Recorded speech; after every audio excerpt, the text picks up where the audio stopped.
Hello friends, मेरा नाम है दिव्यांश और आप देख रहे हैं नॉलेज लेसन्स यूट्यूब चैनल। तो आज का वीडियो शुरू करते हैं। यूक्रेन रशिया वॉर जो लास्ट 10 दिन से जारी है और फिलहाल इसके रुकने के चांसेस भी काफ़ी कम नज़र आ रहे हैं। पूरी दुनिया पर इसका इम्पैक्ट दिखना शुरू हो चुका है, फिर चाहे वो $110 प्रति बैरल पार करता हुआ क्रूड ऑयल के प्राइसेस हो या फिर नॉर्थ स्ट्रीम 2 के रुकने की वजह से गैस के प्राइसेस का पूरे यूरोप में 20% तक बढ़ जाना हो। वेस्टर्न कंट्रीज़ के द्वारा रशिया पर लगाए जा रहे हार्ड सैंक्शंस का असर इनडायरेक्टली इंडिया के डिफेंस पर पड़ना तय माना जा रहा है। तो आज के वीडियो में हम रशिया पर लगे इन सैंक्शंस का इंडिया के डिफेंस में क्या इम्पैक्ट पड़ेगा इस पर डिस्कस करेंगे। कई डिफेंस एक्सपर्ट्स के अकॉर्डिंग इन सैंक्शंस का असर सबसे पहले इंडिया को S-400 ट्रायम्फ की डिलीवरी पर पड़ेगा, जिसकी फर्स्ट रेजिमेंट लास्ट दिसंबर में ही डिलीवर की गई थी और अभी इसके 4 रेजिमेंट्स की डिलीवरी होना बाकी है। रशिया को स्विफ्ट पेमेंट सिस्टम से बाहर करके रशिया को डॉलर्स में लेन देन करने से रोक दिया गया है, तो अब इंडिया और रशिया को रुपी या रूबल में डील को आगे बढ़ाना पड़ेगा। दूसरा सबसे बड़ा रिस्क जो इंडिया पर आ गया है रशिया से मिलिट्री सिस्टम्स की डील को लेकर, वो है कैट्सा सैंक्शंस का।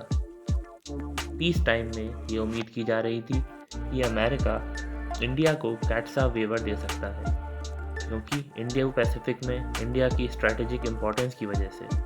लेकिन अब इंडिया पर कैट्सा सैंक्शंस के लगने का रिस्क काफ़ी ज़्यादा बढ़ गया है। इस वॉर का सबसे ज़्यादा इम्पैक्ट इंडिया को डिफेंस सेक्टर में पड़ेगा, both short term and long term.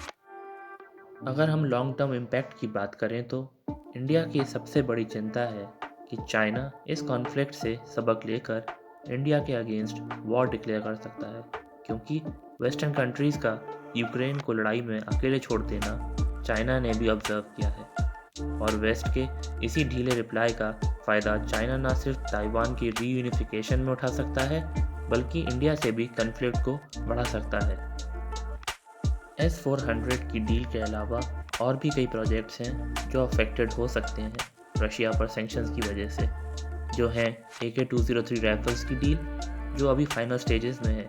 इन सब के अलावा सबसे बड़ी डील जिस पे इफेक्ट पड़ सकता है वो है लीजिंग ऑफ न्यूक्लियर सबमरीन, जिसकी डील को ईयर 2019 में इंडिया और रशिया के द्वारा साइन किया गया था, और इस सबमरीन INS चक्रा 3 की डिलीवरी 2025 में होनी शेड्यूल्ड है। और ये न्यूक्लियर सबमरीन इंडिया के ओवरऑल डिफेंस न्यूक्लियर प्रोग्राम के लिए काफ़ी ज़्यादा इम्पोर्टेंट है। ऐसा ही एक और ऑनगोइंग प्रोजेक्ट है 2 रशियन मेड फ्रिगेट्स का, जिनकी डिलीवरी डिले होना तय मानी जा रही है। सबसे ज़्यादा इम्पैक्ट उन प्रोजेक्ट्स पर पड़ेगा जो अभी भी नेगोशिएशन स्टेजेस में हैं, जैसे कि 18 Su-30 फाइटर्स की डील और 21 MiG-29K फाइटर्स की डील, जिन पर अब इंडिया को वेट एंड वॉच का अप्रोच रखना पड़ेगा। डिफेंस प्रोजेक्ट्स के अलावा इंडिया के लिए एक बड़ा कंसर्न चाइना है कि चाइना इस कॉन्फ्लिक्ट से क्या लेसन्स लेगा और आगे कैसे रिएक्ट करेगा टुवर्ड्स इंडिया, जिससे ऑलरेडी उसका 2 साल से LAC पर स्टैंड ऑफ चल रहा है। चाइना ने ये समझ लिया है कि वेस्टर्न पावर्स यूक्रेन की मदद के लिए नहीं आगे आए, और ये अब चाइना के लिए बूस्टर का काम करेगा उसके ताइवान के रीयूनिफिकेशन प्लान्स के लिए। एक और बात जो क्लियर हो चुकी है कि किसी भी इंडिया चाइना कॉन्फ्लिक्ट में रशिया इंडिया की साइड नहीं लेगा और न्यूट्रल ही बना रहेगा।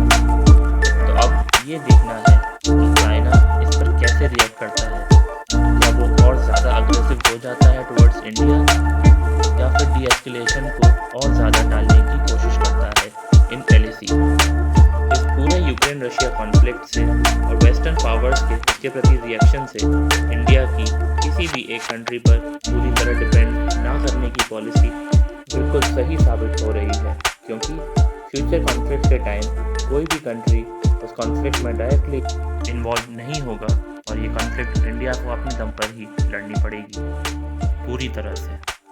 आज की वीडियो के लिए इतना ही। अगर आपको ये वीडियो अच्छी लगी तो वीडियो को लाइक करें, चैनल पर नए हैं तो चैनल को सब्सक्राइब करें और नोटिफिकेशन की बेल प्रेस कर दें। मिलते हैं ऐसी ही किसी नई और इन्फॉर्मेटिव वीडियो के साथ। Till then keep learning and keep growing.